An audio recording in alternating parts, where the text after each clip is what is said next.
I can be anywhere, even a place that I've known and I've been 50 times, and all of a sudden I don't know where I am. So Teddy acts as a guide dog. I'm not usually a fast runner so much that Today's guest knows what it means to face the darkest valleys of mental health and still find the light. Lisa A. Conway is a lifelong social worker, runner, and the author of Shocked, Breaking the Stigma of Mental Illness and the Silence of Shock Therapy. Her memoir shares her psychiatric journey, her experience undergoing more than 100 shock treatments, and the life-term impact she continues to live with today. But Lisa's story isn't about suffering, it's about rising. With her loyal service dog Teddy by her side, Lisa found healing through running, hiking, and the community support. Together, they have crossed the marathon finish line, a victory that symbolises resilience, hope, and the power of never giving up. Lisa, welcome to Positive Vibes with Nicki Dennis. Thank you. Thank you. It's so nice to be here. You're welcome. So, Lisa, let's start with your book, Shocked. What inspired you to put such raw and personal journey into words? To tell you the honest truth, it came out of me running a marathon. The people that I run with all pretty much know what I've been through. And I wasn't able to do the local marathon because they would not allow any dogs on the course. And they included service dogs. Now I have a service dog. Mm-hmm. And one of the reasons I have Teddy is because one of the side effects I got from the brain damage when I had the ECT, the shock treatments, is that I can be anywhere, even a place that I've known and I've been 50 times, and all of a sudden I don't know where I am. No. So Teddy acts as a guide dog. And I'm not usually a fast runner so much that I'm all the way in the front, but I'm usually, pretty far in the back in a race. And so there's not a lot of people around and not people for Teddy to follow, especially if he doesn't know the course. Yeah. And we looked into it, and it was certainly another form of discrimination legally, because legally in the United States, you can't be turned away if you have a service dog. It's almost as if you're taking a person's wheelchair away. A person needs a wheelchair because they have some kind of physical disability. A lot of people need service dogs because they have some other type of disability, whether it be mental illness, post-traumatic stress disorder, guide dogs like me. So it's hard to be turned away. And I think that's why I started trying to educate people about service dogs and about mental health. So maybe the next time that they meet someone that has a service dog, that they would understand a little bit better what it's about. Yeah. I'm going to take a quick drink. You're right. While you're taking your drink, you mentioned earlier about ECT. For listeners who may not know what ECT is, which is electroconvulsive therapy, can you explain a little bit about what that is and what it was like for you to go through over 100 treatments? ECT stands for electroconvulsive therapy. And if you break that down, you have electricity and convulsion, which means seizure. And the point of the treatment is to give you a grand mal seizure. It's done in a hospital. It's done right in the room where people are coming out of surgery. So they're Mm. coming out of anesthesia, and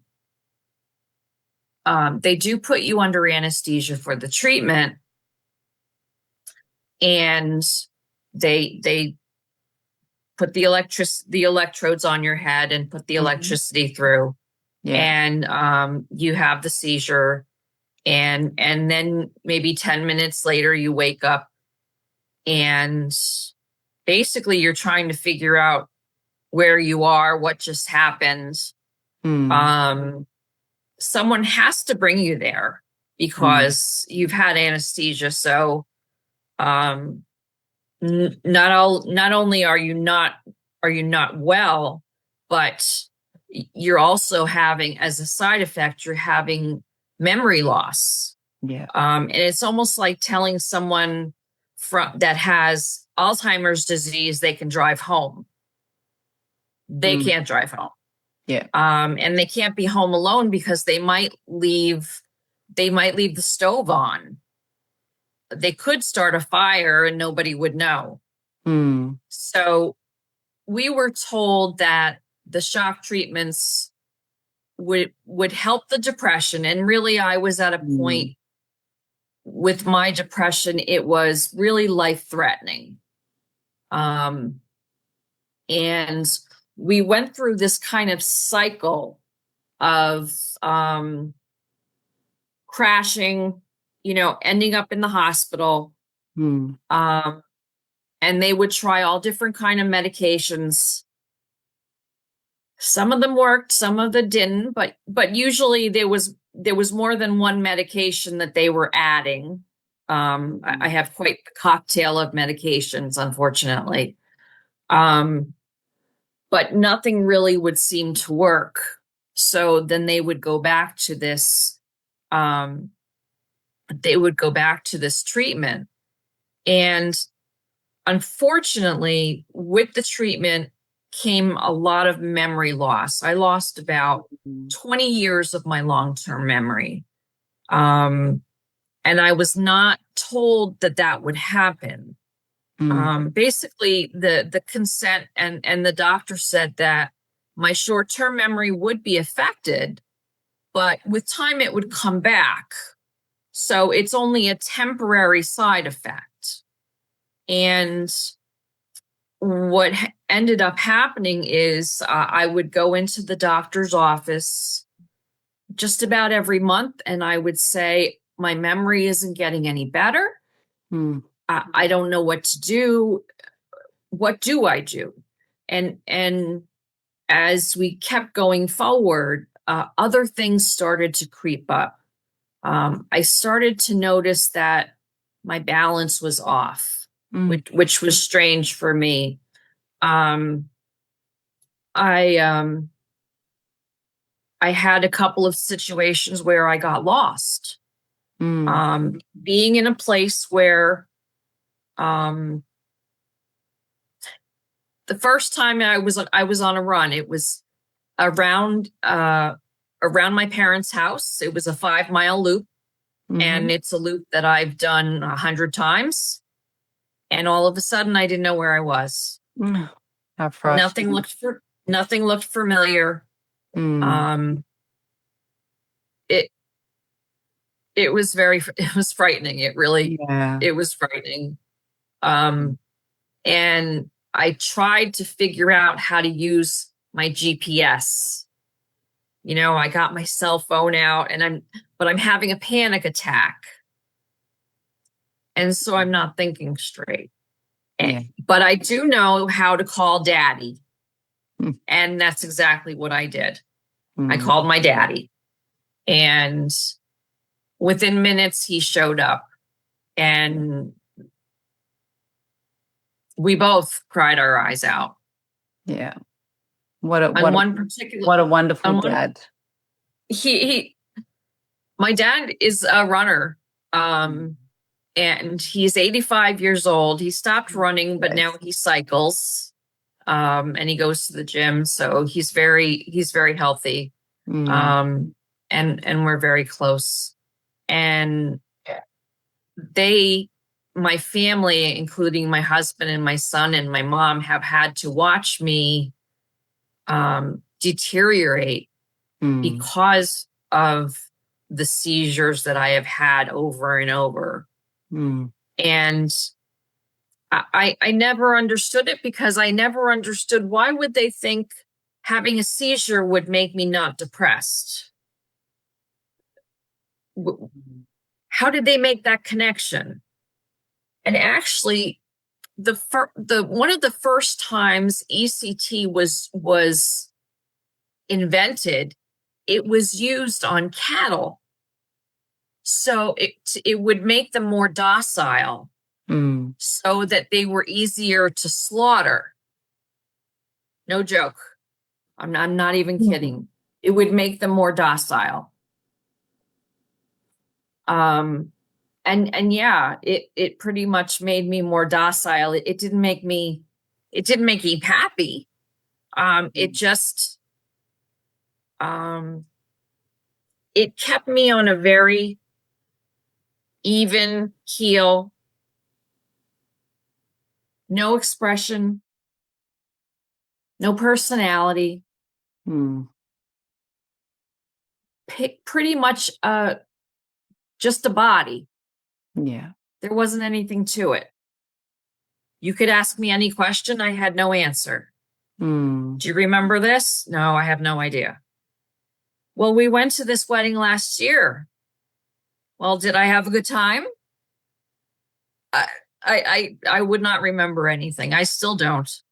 My short-term memory, and it's been 20 years since I had the treatments, since I started the treatments. It's almost 10 years that I've stopped the treatments.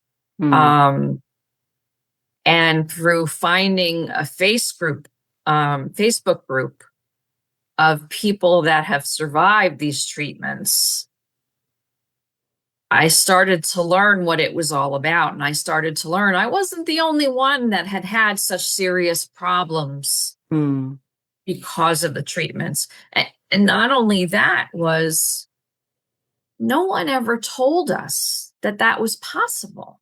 If we had been told in the beginning and there was some transparency, that would have been different. At least we would have been able to make the decision ourselves. But it was, I'm going to say, it was kept a secret. The doctor didn't tell us. There was nothing on the consent form that said, I'm possibly going to have some cognitive loss because of this. I can't work. I can't do anything consistently. I can't multitask. I can't do two things at the same time. I was a medical social worker. I would juggle 30, 40, 50 patients at once. And so it's a very different life for me and for a lot of other people. Yeah. And I just felt the need to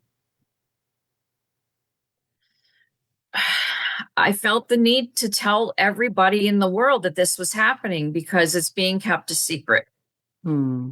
And the only way I could think to do that was to write a book. And it was one of my coaches, one of my running coaches, who nagged me for 2 years.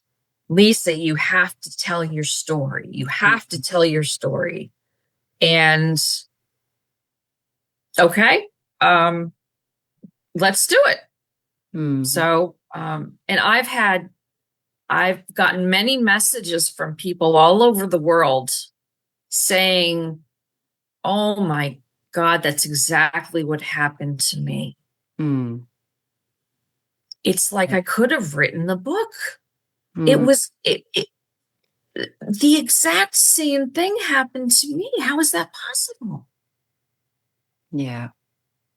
Well, good for you, Lisa, to actually get out there and tell your story and have so many people connect with you and tell their story as part of that too, to understand what the aftermath of these treatments can cause for people like yourself that are told to have treatment to treat a condition and then are actually suffering from other cognitive issues after it. So good for you to get out there and tell your story. It's going to be very well received out in the world, I dare say. So in your recovery, Teddy, your service dog, has played a huge role in your healing. How did Teddy by your side change your journey? I've always, I always had a dog. I Mm. grew up having a dog. He heard his name because he's right here. Yeah. That's how smart he is. Oh, bless. Um, he senses when I have anxiety. Yeah. He can be across the room and he'll come right to me and he'll make me pet him. It's happened in therapy many, many times. Mm. I remember coming out of the hospital. I was all by myself. I couldn't work anymore. So I was home and everybody was at work. And I finally said to my husband that I needed a dog. I remember that clearly. I was sitting on the bed. I said, I need a dog. And out of nowhere, he shows up with this dog. Okay. And Teddy would follow me around the house. He wouldn't let me go anywhere without being right at my side. And I thought, well, geez, this is like those dogs they talk about. And there had been a girl, I think she was one of my roommates at the hospital, who talked about having a service dog. Mm-hmm. And I remembered that conversation. So I found out it costs a lot of money to have a service dog trained for yourself. Upwards of $25,000 to $50,000. And that's US dollars. That's US dollars. Wow. And in the United States, when you're on disability, you don't even make half that. And it's hard to make the money stretch. So I had to train him myself. And thank God he's probably one of the more brilliant dogs that I've ever known. I can go anywhere with him and turn around and say, find the car. Let's say I'm at Walmart, which I never go to. Find the car. And he will start pulling me on the leash. He's always tethered to my waist. And I'm always holding on to him. And he will lead me through the entire parking lot, right to the car, and then sit down. Amazing. When we would do races, now this dog has done one marathon with me and probably 4 or 5 half marathons, which is the full marathon is 26.2 miles and the half marathon is 13.1. I'll tell you why I have to take a sip of water is because all of the medications that they give us dry everything up. Yeah. But I had a group of friends when I was turned away from that marathon. I was turned away, but my mind was good. My mind was I understood what was happening around me. Like the running not only helped my depression, but it helped the neurological symptoms. Yeah. Don't get me wrong, they didn't go away. But it took the edge off and it was able to make me more functional. Yeah. Instead of just sitting in a chair all day long, which is what I did, because I I didn't do anything unless someone told me to. Mm. I wouldn't have the idea to do something. Oh, let's color, or let's do this. Let's do. I was blank. I was just a blank sheet of paper. Mm. So, And so running getting, running became a lifeline for you, did it? yes, it was amazing. It was amazing. Not only did I have a group of people to run with, Mm. but everybody was there for their own reason. Yeah. And a lot of people were looking for um, just a friend. They were looking to, some were looking to accomplish something like running a 5K, which is 3 miles. You know, we have a lot of 5Ks around here, and they always told themselves they wanted to run a 5K. Mm. You know, when you're running with these people, you're talking about your life, you're getting advice, um, and everybody kind of comes to your side when there's a problem. Mm. And I was turned away from the local marathon, and then COVID hit. Mhm. So they canceled it anyway, but I still trained for it. Mm. And I said to a certain group of people that were marathon runners and had been running a long time, I said, I need to run a marathon and I don't know how to do it.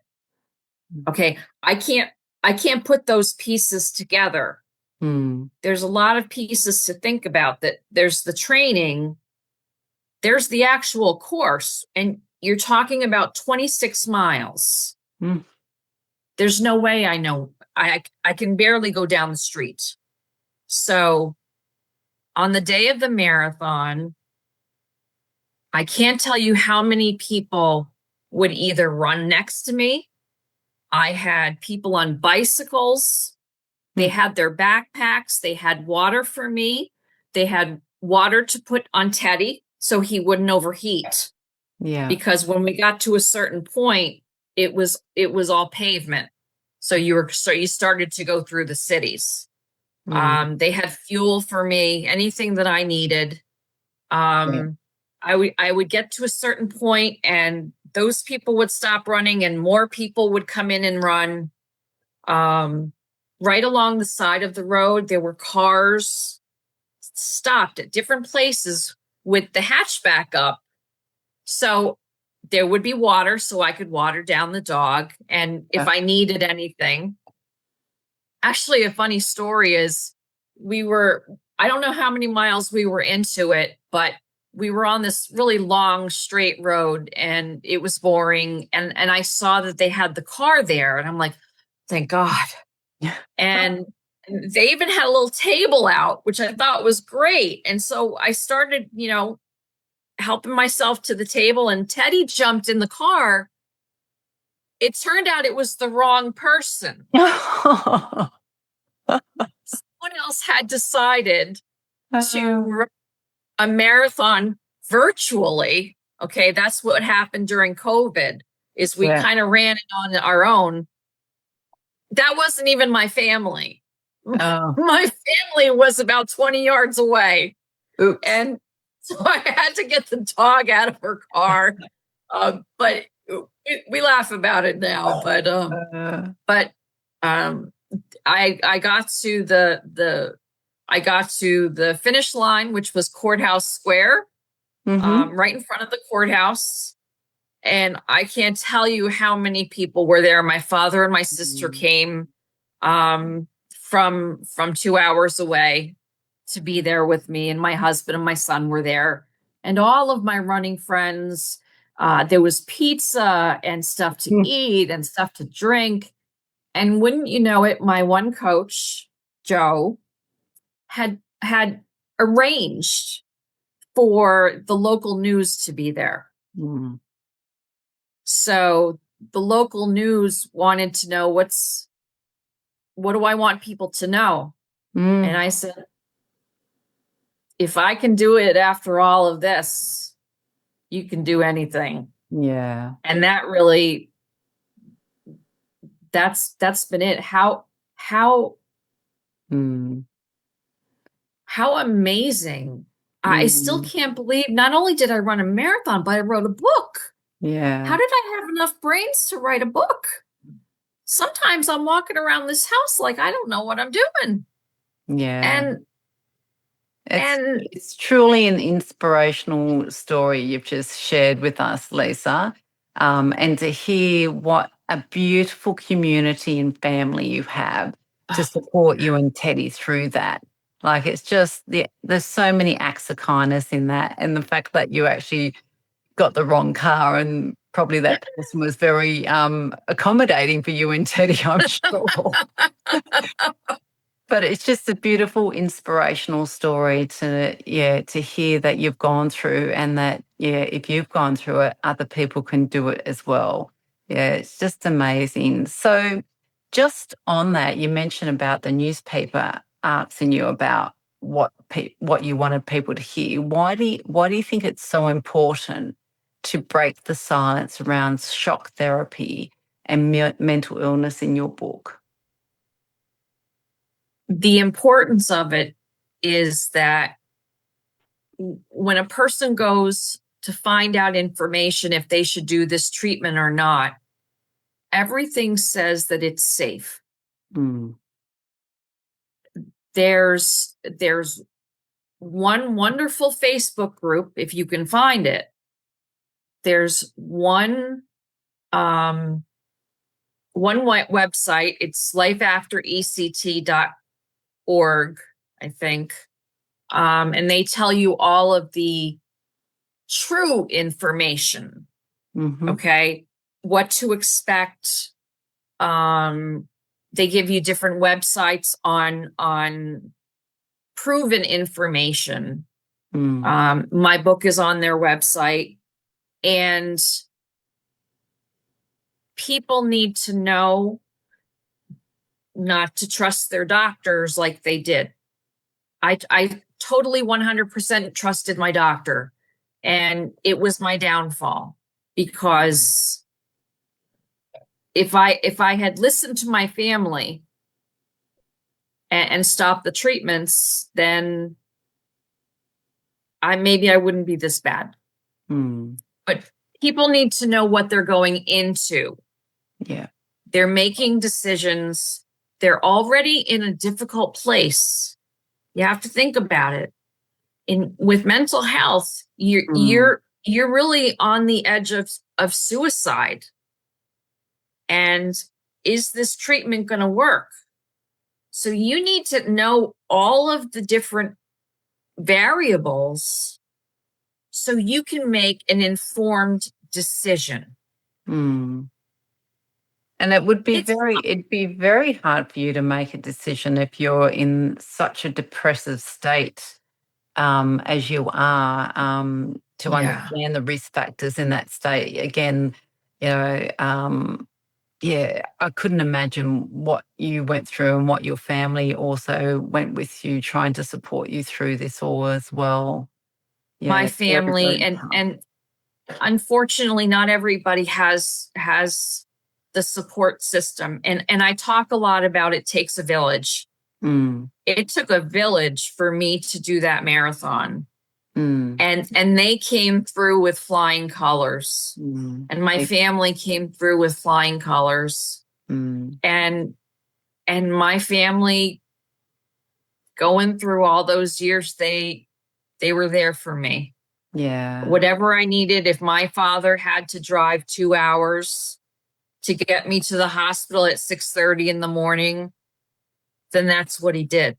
He'd Yeah. drive 2 hours straight from New Jersey, come and pick me up, and drive me to the hospital where I got my treatments. Yeah. And then he would have to stay with me for hours after, because then you have side effects like horrible Yeah. headaches, horrible, horrible headaches. Yeah. So So Lisa, not not everybody is that blessed. yeah, I was going to Yeah. say, you sound like you've got such a beautiful support network work around you. But Oh, I do. what do you wish more people understood about living with mental health challenges?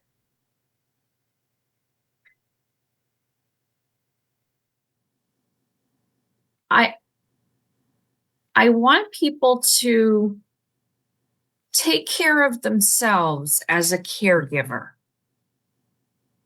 It is horrible to watch a loved one go through some kind of mental illness. And if our caregivers are not getting help for themselves, there's no way that they can help that person. And a lot of people say, well, you're the one who's sick. Yeah, but you're the one that this is affecting. You're seeing this, and I have a feeling it's more traumatic to see it than it is to be in it. And I've seen it. I've been on both sides. I've been on the suicidal side. I've also been on the caregiver side. Yeah. It's not a good place to be. And our caregivers need help. They need someone to talk to. They need other caregivers as a support system so they can do this. Because what they're undergoing is a phenomenal task. So I really want people to make sure that those caregivers get help for themselves. Yeah, you're certainly right in that aspect around the caregivers, giving all the time and not looking after themselves. But yeah, you're so true in that space. So Lisa, with your story, have you seen your story inspire others to open up about their own struggles? Yeah, actually, I have. There's been a number of people who have reached out to me, and I was a social worker, so I'm a born therapist. Yeah. And I don't turn anybody away. And I have seen people just start to realize what happens. Because you really can't put it together. It takes a while to understand. When you meet other people that this happened to, it's like you're in a whole different world. And it empowers you to be able to fight for your rights. You are your own best advocate. And I don't know where I got that term from, but I find myself saying it a lot. You are your own best advocate. You know what? This is what you need from your doctor. And there's ways for people to get help. There's therapy. There's actually brain therapy. It's called speech therapy. When people have car accidents and get a brain injury, everybody knows that. When they go to the rehabilitation hospital, there are therapists there that do work with you with your brain. And in the beginning, I was like, can real people do this? It seemed too complicated. For me, it was too complicated. Yeah. And after a while, something that took half an hour would only take 5 minutes. So it was working. Yeah. So speech therapy is a way of getting yourself help, and it's a way of improving the quality of your life. No one's being told that either. Yeah. We just have to suck it up. You have the treatments. There's nothing you can do. There is. You're changing the way, Lisa. You're changing the way. You're getting your story out there. Yeah. I was angry when I found out that there was help and no one told me. That was part of the reason I wrote the book. I was mad. I was very mad. That doctor could have told me 10 years ago. And I was never told. So I'm telling people, you can have therapy for this and they will work with your brain. So, just on your feelings there, Lisa, was there one moment in your journey that made you feel I'm stronger than I ever thought I was?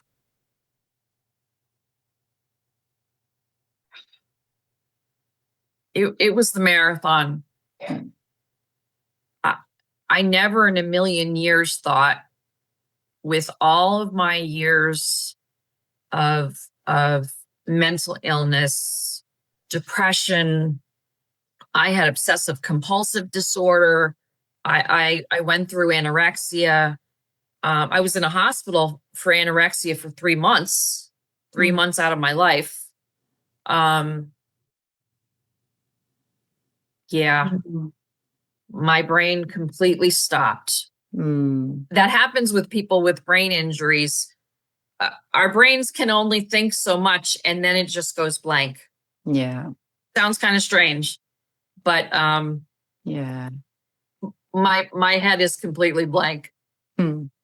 So, hearing your story, Lisa, again, it's hard to comprehend, but how has Teddy and running taught you about resilience and joy in your everyday life?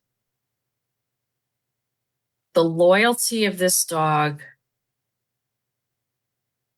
um, being able to hold something when I'm feeling really bad, Mm. and I lay on that pillow and he lays right here, and we're laying there together, and I could have a day where I was so depressed that I was in bed all day long, Mm. and that dog was on my bed with me all day long, never giving me a hard time to go out to go to the bathroom, never asking for food. He was just right by my side. Mm. He was And holding. having that dog made the biggest difference in my life, because you know what? It gave me confidence. Mm. I finally felt like I could do something. I wasn't alone anymore. I had him. Mm. We could go out for a walk, a simple walk. I finally felt comfortable going out of my own house. Mm. And he's he's right next to me here. Mm. And I'll always have him, and he just, I don't feel so alone. Yeah. He gave you your life back, really. He really did. And He really did. he held space for you when you felt unsafe. And again, I was listening to what you were saying about, when you suffered from anxiety and he'd come over and you'd pat him. Animals are just beautiful healers. They can sense that in humans. But I always say animals, particularly dogs and cats, are very grounding because they're close to the ground, so they help Yeah. you ground, and yeah, cure that anxiety within you. Yeah, he's a beautiful boy, your little Teddy. Thank you. Thank Yeah. you. So, Lisa, what advice would you give someone listening right now who feels like they're stuck in the dark and can't see their way forward? Well, it kind of depends on what kind of darkness you're in. Mm. It depends on I, I can only speak to people if they're thinking about ECT or they're having ECT. There's a Facebook group of, it's called the International ECT Survivor Group, Mm-hmm. and there's about, I don't know, 800 of us from all over the world, and you can go there and you can talk about what's going on, and people can give you advice. This worked, that worked. Um, in terms of getting better from the side effects, um, I really try to encourage people to move. Mm. When you're depressed, you're just laying in bed. Yeah. But you're not going to go from just laying in bed to running a marathon. If you can get out of bed one time that day, that's an accomplishment. If you can get out of bed that day and brush your teeth, that's awesome. Yeah. If you can get out of bed, brush your teeth, and eat a meal, you're on your way to recovery. Every little step. It's just getting out of bed. And people think, well, you just have to, pull yourself up and get out of bed. Not with all those horrible thoughts going through our minds. But maybe if they think, well, she did it, and maybe I can do it. And it's just, it didn't happen in a day. It took years. But it took years of making one little baby step forward every day. And feeling good about it. Maybe nobody around you appreciates the fact that you got out of bed. But you know what? The people in the mental health world, we know it's a big accomplishment. We know it's a big accomplishment. So every little step. Well said, Lisa. Well said. Yes. What's the saying? How do you eat it? How does a mouse eat an elephant? One mouthful at a time. Yes. Yeah, I guess so. Yeah. So, Lisa, where can listeners connect with you, find your book Shocked, or follow your journey? The book, I don't know if you can see it here. Yeah, we can see that. The book is, all you have to do is go to authorlisac.com. Very simple, especially for someone like me who doesn't remember anything. Yeah. authorlisac.com. And if you go on Facebook and you check out Author Lisa C, you're going to find me. Wonderful. I'm sure there's a lot of listeners out there that'll be getting on board and looking for that, Lisa. So, I Lisa, hope so. If you could go back and speak to a version of yourself in the middle of your toughest battles, what would you tell her?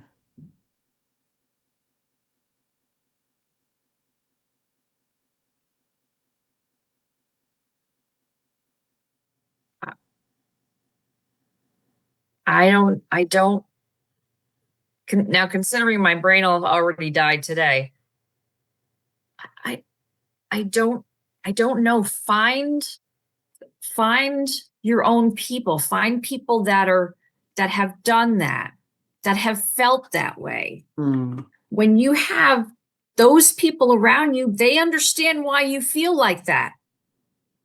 They've been there. Having those people, finding a support group. If you go online, there are so many support groups. It's ridiculous.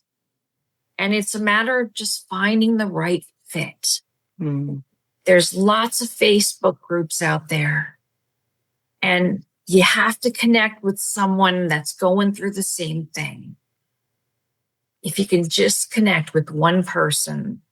And guess what? That one person's probably connected to another person who's connected to another person. Yeah. And then you have that village. Find people with the same problem. It's a little weary doing it online, doing it on Facebook. Nowadays, there really aren't any in-person support groups. We couldn't find any. So it's all on Facebook. Don't get discouraged. If it's not that one, that group is not working for you, go to the next one. Try to make a connection with somebody. Find something that you have in common with that person. That's all it takes is one thing. Just one thing that you have in common. Send them a reply, send them a message. It'll work. Yeah, great advice, Lisa. Finding someone that's had lived experience similar to yourself so you can connect with them and support each other through your journey. So well said, Lisa. Thank you. Yeah. Well, Lisa's story today is a reminder that healing doesn't happen overnight and it doesn't always look the way we expect. But with faith, community, and a loyal companion and sheer preservation or preserve, I can't, sorry. Persevered. Perseverance, I'm more tongue tied. It's very late in Australia tonight. It is possible to reclaim joy and strength. Her courage in sharing her journey through shock helps break stigma, opens conversation, and reminds us all that even in the darkest times, there's still a path forward. So thank you, Lisa, for sharing your story today. Thank you so and, much. And helping me out with my words. Thank you so much. Thank you for just giving me the chance to share my story. That's all I want to do is share my story. Absolutely. You're most welcome. And thank you for your authenticity and your wonderful journey and sharing the stories of you and Teddy. And I must say, I love the one about you Teddy jumping into the wrong car. It's hilarious. Yeah. Oh boy. So this is Positive Vibes with Nicki Dennis. Until next time, choose hope, find your stride, and remember, you are stronger than you think. And thank you, Lisa. Thank you for sharing today. Thank you. Sending you all love and positive vibes. Bye for now.